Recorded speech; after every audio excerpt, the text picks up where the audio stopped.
Saudara, politikus PDIP sekaligus Gubernur Jawa Tengah Ganjar Pranowo dipanggil sore ini oleh Partai Demokrasi Indonesia Perjuangan untuk diminta klarifikasi imbas dari pernyataannya siap nyapres. Dan kita akan mengupas hal ini terkait dengan pemanggilan kader PDIP yang tidak sendiri ya dipanggil. FX Rudy juga dipanggil oleh PDIP bersama dengan narasumber yang sudah hadir melalui sambungan Zoom. Ada Ketua Relawan Ganjar Pranowo atau GP Mania Immanuel Ebenezer, dan juga ada Deddy Sitorus, politisi PDIP. Selamat sore Bung Immanuel dan juga Bung Deddy. Selamat sore Mbak. Selamat sore Mbak. Ya, saya ingin ke Bung Deddy dulu. Soal pemanggilan ini, bagaimana Anda melihatnya Bung Deddy? Soal pemanggilan itu kan bagian dari upaya kita untuk menjaga soliditas partai, menjaga kekompakan, lalu untuk memastikan apa yang sebenarnya ada di benak Pak Ganjar ketika menjawab pertanyaan itu, gitu ya. Kita pengen tahu konteksnya, karena kan penggalan wawancara itu kan kalau menurut saya sebenarnya sesuatu yang biasa, ya. Tetapi kan harus digali lebih dalam, karena sebagai kader partai tentu kalau ditanya apakah siap untuk untuk diberi amanah, tentu harus menjawab siap. Nah, oleh karena itulah kita ingin mengklarifikasi. Ketika dikatakan siap kalau untuk bangsa dan negara, beliau kan tidak mengatakan siap jadi capres ya, tapi kan beliau bilang untuk bangsa dan negara apa yang nggak siap gitu, karena itulah sejatinya seorang kader gitu. Tetapi karena hal ini sudah menimbulkan berbagai spekulasi di masyarakat, tentu DPP ingin memastikan, memverifikasi, mengklarifikasi soal konteks dan apa yang sebenarnya ada di benak Pak Ganjar gitu. Hal yang sama ketika ada dinamika di kita, muncul isu Dewan Kolonel, DPP juga memanggil semua orang yang terkait dan terlibat untuk mendapatkan verifikasi, dan berdasarkan itu publik sudah tahu apa yang dilakukan oleh DPP. Jadi ini hanya klarifikasi saja. Kalau pemanggilan FX Rudy, apakah berkaitan juga dengan pernyataannya yang memberikan pujian ya kepada Ganjar Pranowo dan siap mendukung begitu? Pak Rudy kan salah seorang senior partai ya, sudah ikut banting tulang dan mendapat amanah banyak, ikut berjuang dari awal bersama PDI Perjuangan dan Ibu Mega gitu. Tentu beliau juga dipanggil seperti saya katakan di awal tadi, bagian dari upaya kita menjaga soliditas partai, bagian dari upaya kita menjaga kekompakan sehingga tidak ada interpretasi maupun spekulasi yang bisa beredar di luar tanpa kita melakukan klarifikasi dan verifikasi. Spekulasi seperti apa Bung Deddy? Bung, yang Anda maksud? Misalnya kan banyak pendapat masyarakat tentang apa yang disampaikan oleh Pak Ganjar, apa yang disampaikan oleh Pak Rudy gitu. Dan itu kan semua perlu tentu untuk menjaga dinamika internal kita dan juga persepsi publik terhadap partai. Karena kita sejak awal sudah kami sampaikan, untuk saat ini partai sudah memutuskan untuk terus solid mendukung pemerintahan Pak Jokowi hingga akhir, menjaga pemerintahan, membantu pemerintahan keluar dari berbagai krisis dan ancaman krisis di masa depan. Dan untuk calon presiden itu ya kita harus punya kesabaran revolusioner. Akan ada waktu dan momentum yang tepat untuk membicarakan hal itu. Dan percayalah bahwa PDI Perjuangan tentu ingin keluar sebagai partai pemenang, dan semua itu semua itu sedang biarlah berjalan secara natural gitu. Jadi tidak hanya diklarifikasi, mungkin juga diberikan teguran untuk tidak ngomongin soal nyapres-nyapres, begitu mungkin Pak Deddy ya, Bu Deddy? Tergantung nanti dari hasil dialog yang terjadi di DPP ya, yang baru beberapa menit yang lalu berjalan. Kan nanti saya tidak bisa mengatakan hal itu karena kita tidak tahu kan apa yang nanti menjadi hasil pembicaraan atau apa penjelasan dari Pak Ganjar gitu. Tapi kalau ngomong saya siap nyapres begitu, itu hal yang menyalahi aturan di internal PDIP, Bu Deddy? Iya, karena kan kita semua diikat oleh kesepakatan Kongres bahwa tidak ada yang namanya pertempuran pemilu itu, terutama untuk capres dan cawapres itu haknya sudah diberikan kepada Ketua Umum kita, Ibu Megawati. Jadi siapapun yang bicara capres tentu sebaiknya menahan diri gitu ya. Dan dalam konteks itulah kenapa kemarin untuk dinamika sebelumnya terkait Dewan Kolonel itu partai juga melakukan klarifikasi dan banyak hal. Bung Deddy, saat saya mohon maaf saya harus stop Anda. Ini saya ingin memperlihatkan bahwa di layar saat ini, layar Kompas TV, ini ada Sekjen PDIP Hasto Kristianto didampingi oleh Gubernur Jawa Barat yang juga kader Ganjar Pranowo, sepertinya bersiap untuk memberikan keterangan pers. Kita coba dengarkan dulu.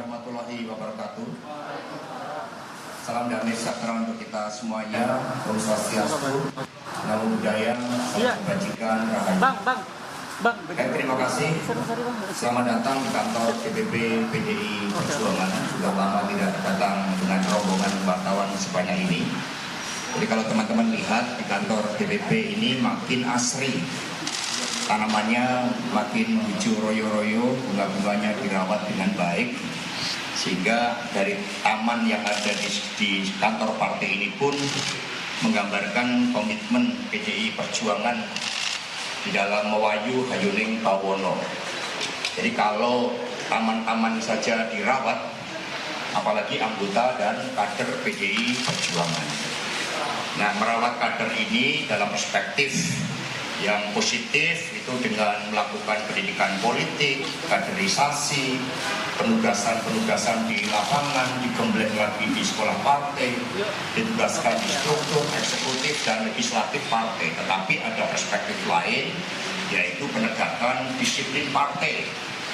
Mengapa itu penting? Karena partai ini dibangun dengan cita-cita besar. Akar PDI Perjuangan ini sejak didirikan oleh Bung Karno, PNI pada tanggal 4 Juli 1927. Sehingga partai membangun cita-cita kolektif untuk perjuangan bagi kejayaan bangsa dan negara.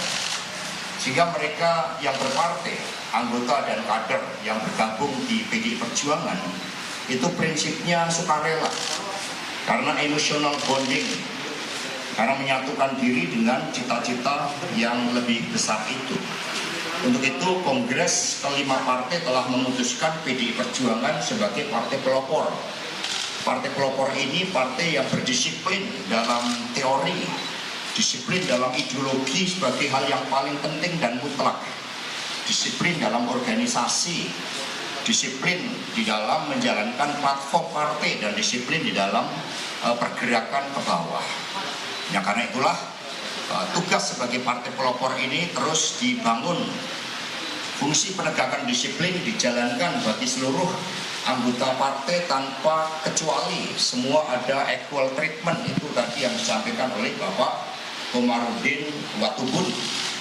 Karena partai mengabdi sekali lagi pada cita-cita yang besar tersebut. Dan Kongres kelima terkait dengan Pileg, Pilpres, semua menegaskan bahwa demi tanggung jawab yang lebih besar tersebut, maka Kongres kelima telah memberikan mandat terkait dengan Capres dan Cawapres. Itu merupakan hak prerogatif Ketua Umum PDI Perjuangan, Ibu Profesor Dr. Megawati Soekarno Putri. Dan skala prioritas bagi seluruh kader partai saat ini adalah turun ke bawah, mengingat persoalan yang dihadapi rakyat bangsa Indonesia tidak ringan. Persoalan ekonomi belum sepenuhnya pulih akibat pandemi COVID-19, diikuti dengan pertarungan geopolitik global menciptakan krisis pangan, krisis energi, dan kemudian ini menjadi konsentrasi utama partai. Karena Ibu Megawati Soekarno Putri kemarin berpesan terkait dengan Capres dan Cawapres, seluruh anggota dan kader partai agar membangun kesabaran revolusioner, agar bersabar pada waktunya, momentum yang tepat nanti pasti akan diumumkan melalui pertimbangan yang mendalam, dan itu pasti bagi kepentingan bangsa dan negara sebagaimana Ibu Mega telah melakukan pada saat mengumumkan Bapak Jokowi pada bulan Maret tahun 2014 yang lalu. Sehingga dalam konteks itu agar seluruh kader berdisiplin, mengingat beberapa waktu yang lalu terjadi berbagai upaya untuk memunculkan gimmick-gimmick politik atas pernyataan dari Pak Ganjar Pranowo, maka hari ini dilakukan klarifikasi oleh Ketua DPP Bidang Kehormatan Bapak Komarudin Watubun, yang saya bertugas untuk mendampingi beliau. Karena itulah apa hasil klarifikasi kepada Pak Komarudin, memberikan penjelasan kepada teman-teman pers agar memahami posisi PDI Perjuangan sebagai partai pelopor yang betul-betul menginginkan seluruh kader partai untuk berdisiplin, dan pergerakannya itu adalah pergerakan ke bawah, menyatu dengan kekuatan rakyat sebagai skala prioritas terpenting saat ini. Pada Pak Komar kami persilakan. Baik, terima kasih Pak Sekjen, teman-teman wartawan. Setelah kami menyampaikan klarifikasi. Itu dia tadi yang disampaikan oleh Sekjen Partai PDIP, Hasto Kristianto, menyebut bahwa saat ini fokus partai itu adalah turun ke bawah dan kader diminta untuk disiplin jalankan komitmen partai. Apa makna dari kalimat ini, Bung Deddy? Ya, maknanya seperti saya sampaikan di depan tadi, bahwa untuk memilih calon presiden dan wakil presiden, kita sudah serahkan hak itu kepada ketua umum partai. Dan Ibu Mega sudah menjelaskan bahwa kita harus bersabar, kita menunggu momentum yang tepat, karena pada saat ini kita harus membantu pemerintah dan Pak Jokowi. Gitu. Oke, jadi sabar dulu. Bung Noel, sabar dulu, jangan ngomong capres-capres. Gimana nih? Ya kan itu internal partai Mbak, ya nggak apa-apa, karena biar gimana pun kan Mas Ganjar dibesarkan oleh PDIP. Iya. Ya Mas Ganjar pada posisi itu saya sangat yakin beliau sangat menjaga ya marwah partai dan marwah ketua umumnya, karena Bu Mega kan biar gimana pun pemegang mandat hasil kongres. Itu jadi wajar lah ya pemanggilan atau apalagi klarifikasi. Seperti itu Mbak kira-kira. Oke, tapi kalau misalnya tadi ada sentilan ya soal disiplin fokus untuk menjalankan komitmen partai, artinya kan ini ada teguran begitu kepada Ganjar Pranowo untuk tidak ngomong capres. Sementara Anda sebagai Ganjaris ya yang akan mendukung pencapresan, gimana nih jadinya? Saya GP Mania bukan Ganjaris. JP Mania, maaf JP Mania, sorry. Ya, Ganjar Pranowo Mania, gimana Bung Noel? Ya itu wajar lah ya, karena kan ini partai kan punya disiplin internal yang harus dihormati. Nah saya kan di luar partai, di luar struktur partai, sama halnya kayak Dewan Kolonel lah. Ketika di luar pakem partai, apalagi membuat Dewan Kolonel tanpa ketentuan anggaran dasar dan anggaran rumah tangga partai, pasti itu akan ditegur. Beda dengan saya yang di luar partai. Kan harusnya ada sebuah kebanggaan bahwa PDIP dalam hal ini berhasil mengkader yang akhirnya kadernya dilirik oleh publik gitu loh. Kayak saya yang tidak menjadi bagian dari kader PDIP bangga melihat Mas Ganjar. Saya sih tidak begitu kenal dengan Mas Ganjar, tapi kita punya kebanggaan ingin memiliki kepemimpinan 2024 nanti di Mas Ganjar, seperti itu Mbak kira-kira. Oke, tapi begini, ketika kemudian ada teguran tidak boleh ngomong-ngomong capres dulu, tapi GP Mania akan tetap kekeh ya menyuarakan Ganjar sebagai calon presiden?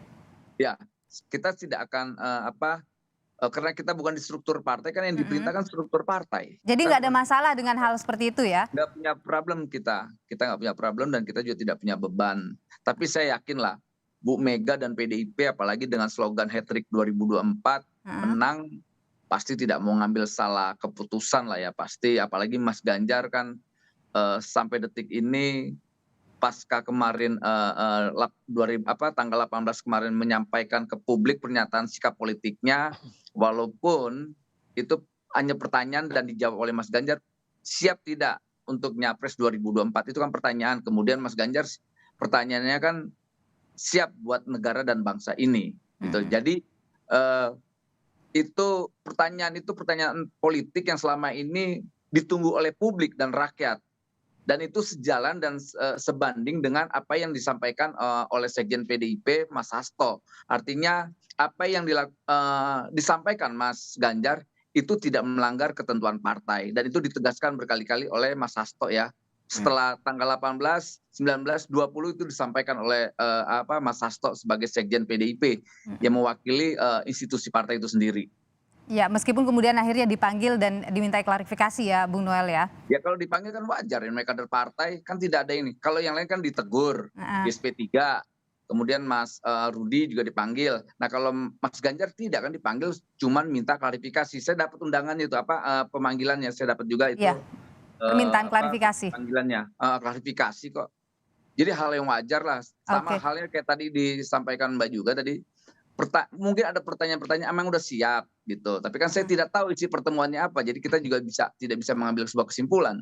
Oke, tapi teman-teman di GP Mania ini solid dan percaya diri bahwa Ganjar Pranowo ini akan diusung nanti oleh PDIP untuk jadi capres? Ya, saya selalu berdiri dengan sikap saya yang selalu didasari oleh optimisme. Karena gini, biar gimana pun Mas Ganjar sampai detik ini ada beberapa riset lembaga survei yang kita lihat bahwa Mas Ganjar tetap tertinggi dan teratas dari 3 para kandidat. Pertama Mas Ganjar, kedua Pak Prabowo, ketiga Mas Anies. Dan kedua adalah soal elektoral. Pasti dampak mengusung Ganjar itu pasti memiliki dampak elektoral ke PDIP itu sendiri. Dengan kemarin menyampaikan Mas Ganjar siap untuk nyapres aja, nyapres ya, itu pertanyaan harus dibedakan. Siap atau tidak ada pertanyaan itu, kemudian Mas Ganjar menjawab. Dengan menjawab saja saya yakin elektabilitas PDIP akan semakin menaik. Karena ini kan ada semacam kegairahan rakyat atas kesiapan Mas Ganjar itu sendiri untuk bukan nyapres, kesiapan dari hasil pertanyaan dari untuk kemudian jadi capres nanti. Nasional. Kalau dipilih jadi capres oleh PDIP. Ya, oke. Melihat optimisme seperti ini, Bung Deddy, dari relawan Ganjar seperti ini yang optimis bahwa Ganjar Pranowo bisa jadi capres, apakah itu juga akan menjadi pertimbangan dari PDIP begitu dalam menentukan siapa nanti jadi yang akan diusung? Ya, sudah barang tentu ya, semua suara, masukan, rekomendasi, usulan tentu akan diolah dengan baik oleh partai sebelum kemudian oleh Ibu Megawati akan memutuskan mana yang terbaik untuk bangsa, untuk negara, dan untuk partai. Baik, Bung Deddy, saya mohon maaf tahan dulu ke Anda, saya mengajak kembali untuk mendengarkan keterangan pers dari Ganjar Pranowo. Pagi tadi saya didatangi oleh mama-mama dari Papua di rumah saya, dan mereka menyampaikan ada problem pembangunan yang ada di sana. Maka karena hari ini saya dipanggil Sekjen, dipanggil Pak Komar jatuhnya dari sana, jadi saya pastikan di beliau. Itu urusan pembangunan saja. Dan saya terima kasih dari Pak Sekjen, dari Dewan Kehormatan, yang tadi sudah memberikan banyak penjelasan, clearance pada statement saya, dan itu sebagai kader saya taat. Dan tadi diberikan sanksi lesan, tentu ini bagian dari komunikasi publik yang rasanya saya harus memperbaiki. Dan tentu saja yang kedua, Pak Sekjen sudah bicara untuk PDI Perjuangan, lihat baju saya. Semua keputusan terkait dengan Pilpres adalah keputusan Ketua Umum. Jadi semua pasti akan mengikuti. Dan saya orang yang setuju tadi yang disampaikan bahwa mesti turun ke bawah, ngurusi yang ada di daerah. Dan tentu hari ini kita bekerja mengendalikan inflasi. Yang ini bagian dari cara kita mendukung pemerintahan nasional. Apa yang diperintahkan oleh Pak Jokowi sebagai sama-sama petugas yang ada di pemerintahan untuk membereskan itu. Tapi ada fungsi lain yang diperingatkan oleh Ketua Umum yang kami coba bereskan adalah di stunting tadi, makanan pendamping beras. Dan ini yang ditakutkan nanti seandainya tahun depan kita terjadi satu krisis, daerah sudah siap, itu yang sedang kita kerjakan. Dan kami dari Jawa Tengah juga sudah menyiapkan Brida sebagai mitranya BRIN untuk meriset itu agar kemudian bisa kita selesaikan. Maka sebenarnya apa yang disampaikan oleh Pak Sekjen coba kita terjemahkan lah yang ada di bawah, termasuk siaga bencana yang hari ini sedang terjadi di mana-mana. Maka ketika di antara Bung Deddy, kalau mendengar apa yang disampaikan oleh Ganjar Pranowo tadi soal saya manut atau taat pada aturan, apakah memang mungkin saja ada sanksi ya kepada Ganjar Pranowo, Bung Deddy? Saya kira saya tidak bisa menyimpulkan dari pernyataan itu ya, bahwa soal sanksi ya. Kalau saya lihat dari apa yang disampaikan oleh Pak Sekjen dan apa yang disampaikan oleh Mas Ganjar, saya kira arahnya tidak ke sana. Karena saya tidak menangkap sinyalemen dari pernyataan-pernyataan tadi yang mengarah ke sana gitu Mbak ya. Tapi memang kita semua pertama gini loh Mbak. Yang pertama kita harus ingat bahwa soal capres dan cawapres itu 100% kewenangan Ibu Ketua Umum. Sehingga siapapun kader yang berbicara soal capres dan cawapres, sebelum ditentukan oleh ketua umum itu adalah hal yang melanggar disiplin. Baik. Yang kedua, kalau saya lihat apa yang disampaikan singkat saja, oleh Bung Mas Deddy. Ganjar, ya apa yang disampaikan Mas Ganjar ketika diwawancara itu adalah siap untuk bangsa dan negara. Nah, oleh karena itulah kemudian beliau kan ditanya, diklarifikasi. Maksudnya kemarin itu sebenarnya apa kan kira-kira. Baik, gitu. jadi ini jatuhnya adalah klarifikasi saja, soal sanksi belum tentu juga diberikan. Saya terakhir ke Bang Noel dulu. Bung Noel, jadi Anda tetap optimis, begitu juga relawan dari Ganjar Pranowo Mania juga optimis bahwa Ganjar Pranowo akan diusung sebagai capres ya? Singkat saja. Mbak. Sangat yakin sekali karena sangat yakin sekali. Ganjar itu sebanding lurus dengan sikap partai. Oke, baik. Ditanya itu dan terus jawaban beliau siap untuk bangsa dan negara itu sebanding lurus dengan apa yang diinginkan partai. Oke, baik. Bung Immanuel Ebenezer akan diusung oleh PDIP. Terima kasih Bung Immanuel Ebenezer, Ketua dari Ganjar Pranowo Mania, dan juga Bung Deddy Sitorus, kader PDIP. Terima kasih untuk perbincangannya petang ini. Sehat selalu.